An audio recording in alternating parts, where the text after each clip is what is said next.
Hey guys, it's Robin, RsIslandCrafts, and welcome to my craft room. This is my Whip It Wednesday video where I show you anything that I've been working on in the craft room in the past week, whether it's just a little bit or a lot. I do have a finish. Once again, if you want to see any of the quilts that I've finished, I usually show them on Talk to Me Tuesday, so you can see this in its full-length glory.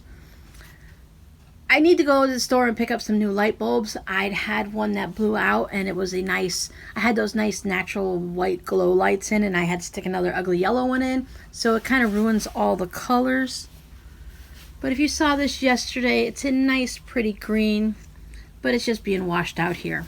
I just wanted to show you I did straight line quilting in all the greens, kind of echoing each of the black strips all the way down. I did machine stitch the binding down, which gives it that little extra line around the outside, and that does not bother me on the back. The back is a flannel, and boy, even with just one wash, you can just kind of see how soft it gets already. It doesn't take long to get all fuzzy and pilly now, does it, with flannel? The flannel wasn't pre-washed, so when I did wash it, it shrunk up a little bit, and then with the cotton batting, it made it all kind of smushy everywhere, and it looks really soft and comfy, kind of almost poofy like a comforter, but not that thick. These are some of my favorite baby fabrics that I've had in the stash, so it was nice to actually go ahead and get this quilt done.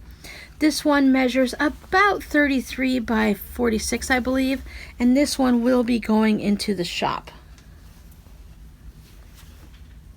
So if you're interested, just go ahead and let me know down below, and I'm going to be getting this into the shop as soon as I can. But if you can't wait, just leave me a comment or send me an email. My email's always down in the drop box, and we'll work something out. So I'm going to pull this out just because it's washing out all the colors. You guys know I usually like to leave my quilt from any type of quilting on the table. Ooh, look, that's getting closer to some of the green. Just so that we can see. I like to have it as the background. It's just because they're fun. The other sewing I did, I can't actually physically show you, but I'm going to go ahead and put a picture up here.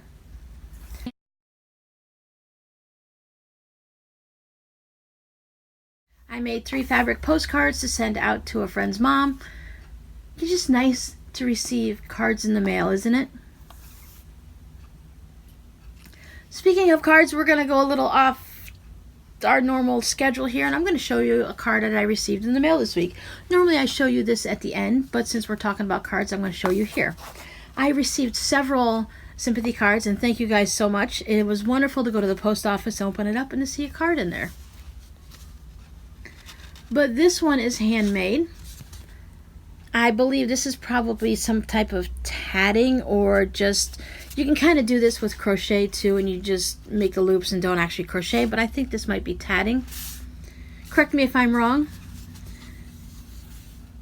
Magic marker hand drawn leaves and everything. Like, isn't that pretty? And I love this, the way the border is cut, and it has this nice, the pinky peach color to go with the flowers. It's just a strip of fabric see, I got fabric on the brain. It's a strip of cardstock that's just added along the back, and when you cut the top part short, it just makes that nice little border there. Isn't it so pretty? And the way you always know that it's a handmade and not a company trying to pass off on the handmade craze, just flip it over. There's no little barcodes on the back, UPCs or anything like that, where you can scan it. So you know that this was handmade and someone took the time to make it for you.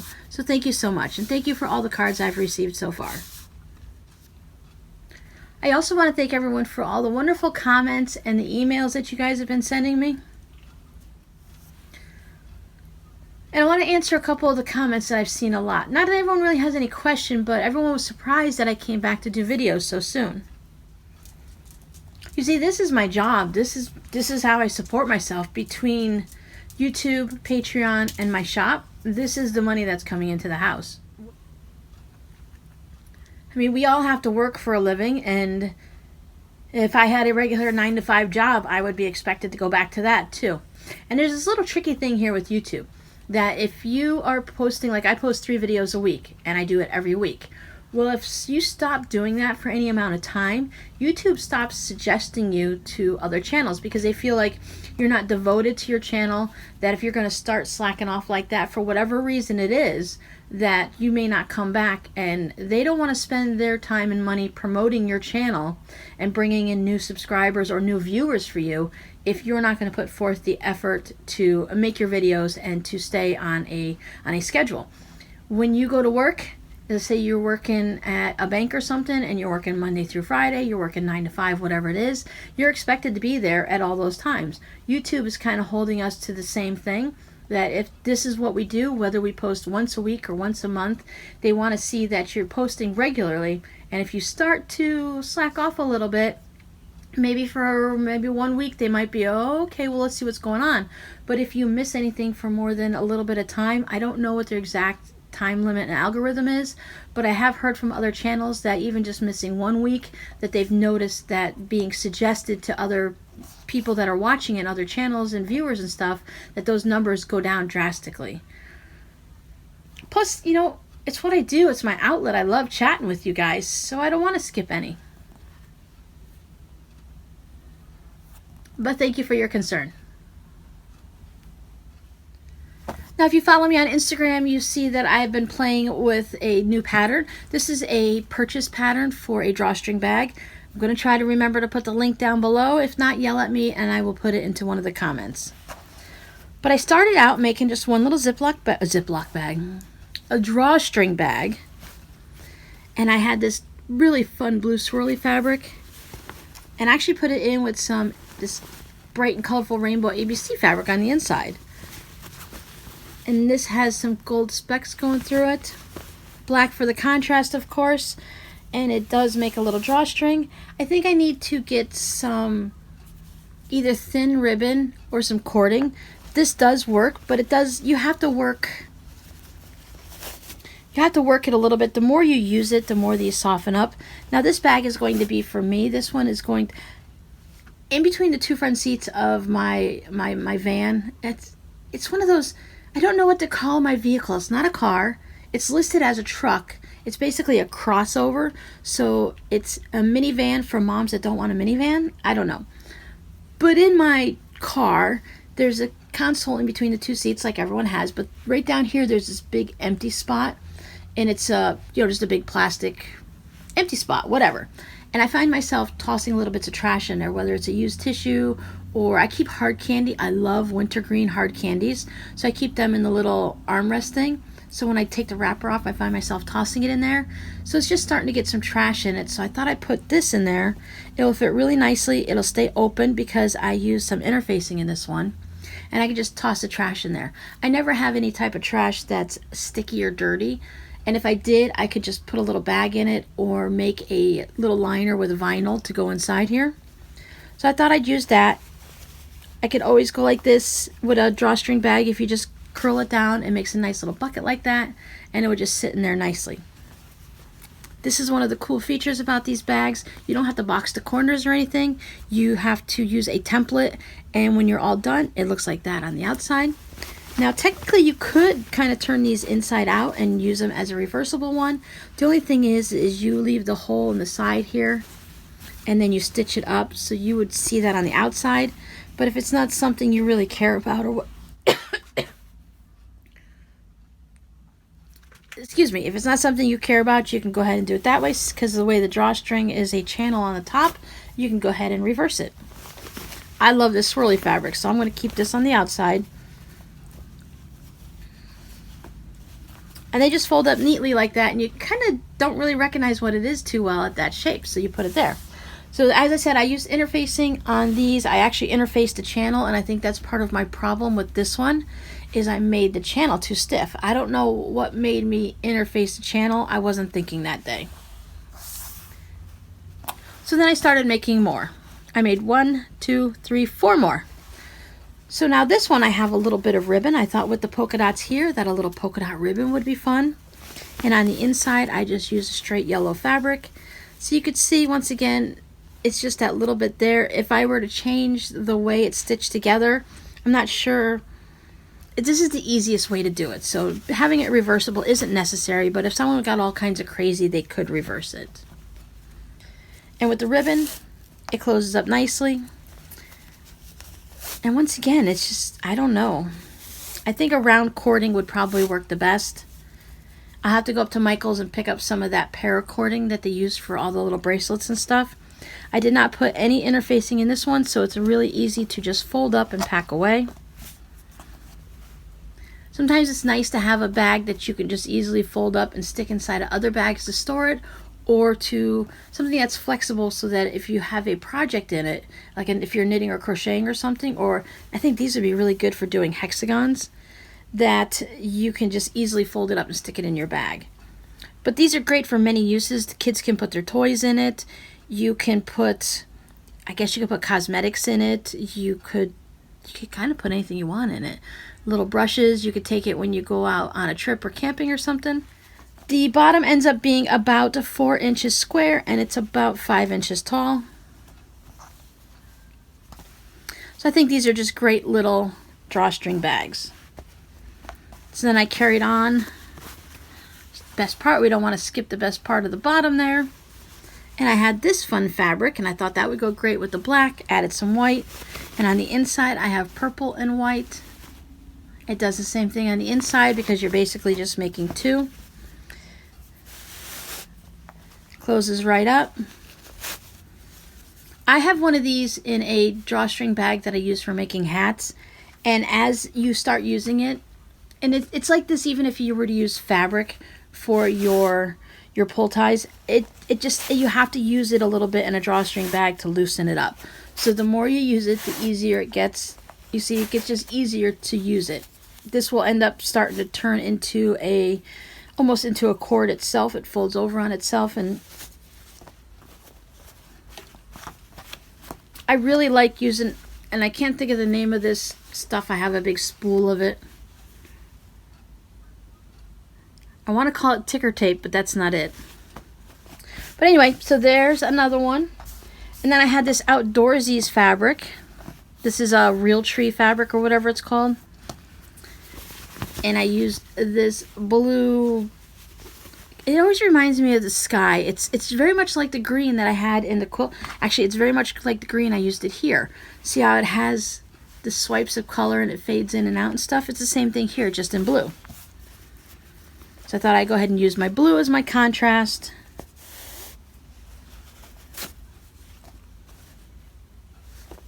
These are just cute. They were really quick to work on once I got past the first one. I like to make just one bag to see how the progress goes, to see how the process is and how everything goes together. Because if you cut out enough for like 10 bags and you make one and you cut them out wrong, or you don't like what you're making, well, what are you going to do? You have all that fabric wasted. So I thought the green went really well with this flower fabric that I used for the casing here. And I stuck with that blue sky on the inside. There is the bottom. I do press along these edges here just to get it so that it is a nice square bottom like that. Oh, I added a purple one in. I didn't have enough of this blue fabric to make it all the way around, so I thought it was fun to add a little purple. And it went kind of, because it's a nice light color purple, it was a nice little surprise inside there. And I thought it went well with this flower fabric.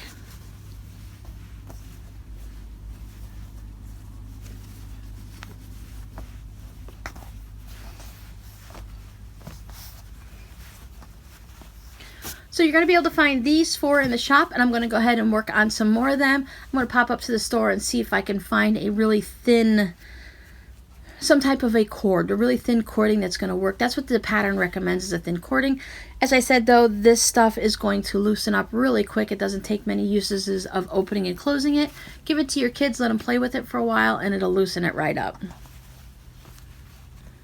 I watch a lot of knitting podcasts, and when they make the drawstring project bags, I hear that all the time, that it takes a little bit for it to loosen up, and then after that, it's really good.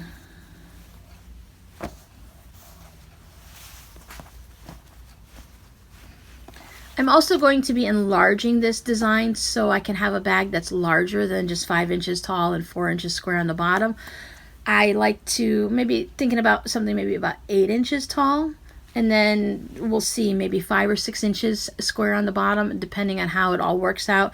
It's just kind of like geometric things. So once you decide one size, it kind of changes it all up, and it automatically makes it what it's going to be. I worked on a couple dishcloths.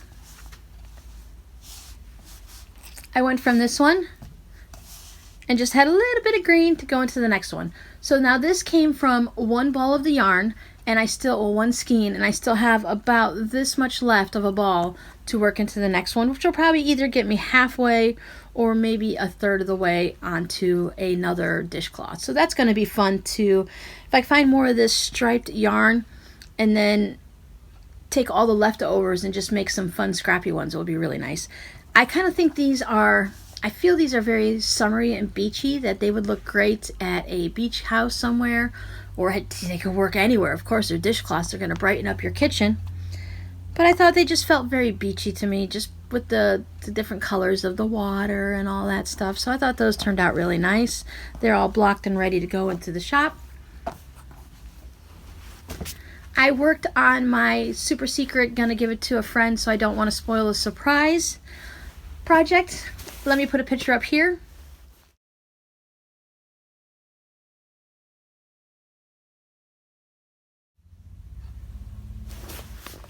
It's now large enough that it's no longer going to fit on my table to show you the progress.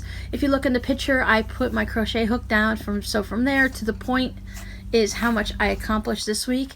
It was one of those ones when I was having one of those days, it was nice to just pick up for a few minutes and work on that. I didn't do a lot of, well, I did dishcloths because that's, while it's knitting, I don't consider that really working on anything. That's kind of like busy work when you just want to do something with your hands but you don't want to think. So I did work on those, and then a little bit of the crochet, and then I have this project here. This is a very sad moment. Well, it's not too sad. This is the summer rain shawl, the one with all the little raindrops going down, where you start at the bottom here with 400 and a gazillion stitches, and then you decrease it down to about 200 and something other stitches. So I'd worked on this, and I think I got maybe 1.5 inches, 2 inches tops done on it. There was an errata for the pattern, and when you go onto Ravelry, you can either search through the projects and people will tell you any mistakes they came across, or it'll be on the main pattern page. This one was actually from a magazine, so when I saw it on there, I had gone ahead and cast on my stitches and I did my ribbing, and I just happened to be looking at the site to see how everyone else was going, and I realized that there was an error in the pattern. So you either needed to cast on 4 extra stitches when you started, which I didn't, or you skip the first row of decreases. So I thought, well, I'm at that first row of decreases in the lace pattern where all the little raindrops are. I'll go ahead and I'll just skip that row of decreases. But if you've ever worked a knit or crochet pattern, most of them they'll tell you what to do, and then it'll tell you at the end how many stitches you have in that row. You know, like 350 or 12 or whatever happens to be. So if you skip that first row and you didn't do the extra stitches, all the number counts and everything were off. So as I was working it, it's fine, I'm working it, I'm like, okay, I'll just ignore what's on the end. So I did my first couple rows to set up my raindrops, and when I was starting to go back to do the next row of raindrops, instead of having scattered rain everywhere, they were lining right up. So I'm not sure if it was because of the way that the pattern had the mistake in it, or I knitted something wrong, or whatever. So I just ended up taking the whole thing out, and I recast it on. And that's what you see here is it's just cast on. I didn't work anything else on it. I just cast it on last night. I took it all apart. So far this yarn has taken apart really well. It let me frog it all out and tear it out. And I'm re-knitting it up. Generally, most wools, generally speaking, they'll allow you to do that if they're not too fuzzy. I did have, this is wool, so it does have some barbs on it where it could catch on other pieces of itself. So I did have to give it a little bit of a tug to pull that apart, but it wasn't too bad. I'm going to start this back up today and see if I can get a little bit of work on it. Once again, I have some errands to run today. I feel like that's all I've been doing this past week or two, is every time I turn around, and you would think that I'm very good at planning my errands, so I do them all in one day so I don't have to keep running out. But I've been doing my errands, and then it's like, oh, well, I didn't know we were out of dog food, or there was a dog food on sale, buy one get one free plus a coupon for $2 off. So come on, you're gonna, if you have 2 coupons and your dog food is like $6 a bag, you're gonna get two $2 off coupons. It's $4 off. So you're getting your dog food for $1 a bag. I gotta run out and grab that, right, before that expires. And then you get something in the mail and you gotta go up and get something notarized, or you gotta go do this and that. It was crazy this past week. It seemed like every day I was running out and do something. So this week, I say that, but when I get finished recording these videos, I've got to go run up to City Hall and take care of something for all the road work that they're doing for our city water and sewer. Don't get me going. But after today, I plan on staying home and not run errands. I've been trying to go through the house. I've actually gone through 4 drawers in the kitchen. And I say that like it's a big deal, like 4 drawers. Well, we only have 4 drawers in our kitchen. We don't have a big kitchen. So I cleaned out all 4 of those drawers and I got rid of all those extra things that you buy, extra spatulas, or you get things as a gift, or you collect things. I don't know about you guys, but it's like scraps in the craft room. Utensils in the kitchen seem to multiply for me. I'm only one person. I don't need 7 spatulas, correct? But see, here's the thing. I have a metal spatula for like French fries in the oven, but I'm not eating French fries, so I don't know. I saved it because we've had that for 29 years. I'm not getting rid of it. And then I have a spatula for pancakes, and a spatula for eggs, and a spatula for burgers. And do you guys have different utensils for everything that you're cooking? I've been crazy like that, so I got rid of a bunch of the extras. I kept the ones I really know that I'm going to need, that I love. I got rid of extra. We had a lot of knives. I have like 3 or 4 sets of knives in the kitchen. Why do I have all these knives? I really only use a handful of them. You know, you got your steak knives and a couple of the ones for cutting. I have one of those wooden blocks, so all them extra ones sitting in the drawers, they all went. And cookie cutters. Only on Christmas do I make cutout sugar cookies, but I've got 100 cookie cutters. Why do I have all these cookie cutters? I kept a couple of the ones that I like, and I got rid of the rest. So that's what I've been doing. I've been just kind of like putzing around the house, kind of trying to clear some things out. I feel like certain parts, I purge my bedroom and I purge the craft room on a yearly basis, so those things get cleaned out a lot. But I feel like my house hasn't been purged in quite a while. I don't even want to look into my glass cabinets. I have a big long cabinet and it's 3 shelves tall, and it's just full of glasses. I drink out of 2 glasses. I don't need all these glasses, so I'm going to be going through that and purging all that. Just things that are left over from when the kids lived here, you know? Do you guys do a big purge every year or so and just clean out everything in your house? Or do you just let it get to the back of the cabinet and it sits its way in the back and in the dark and you can't see it, you just ignore it? I kind of do a little bit of both. So that's everything I've worked on this week, and a little bit of rambling on the end for those of you that like to hear the chit chat. Thank you for hanging out with me, and I'll see you guys next week. Bye.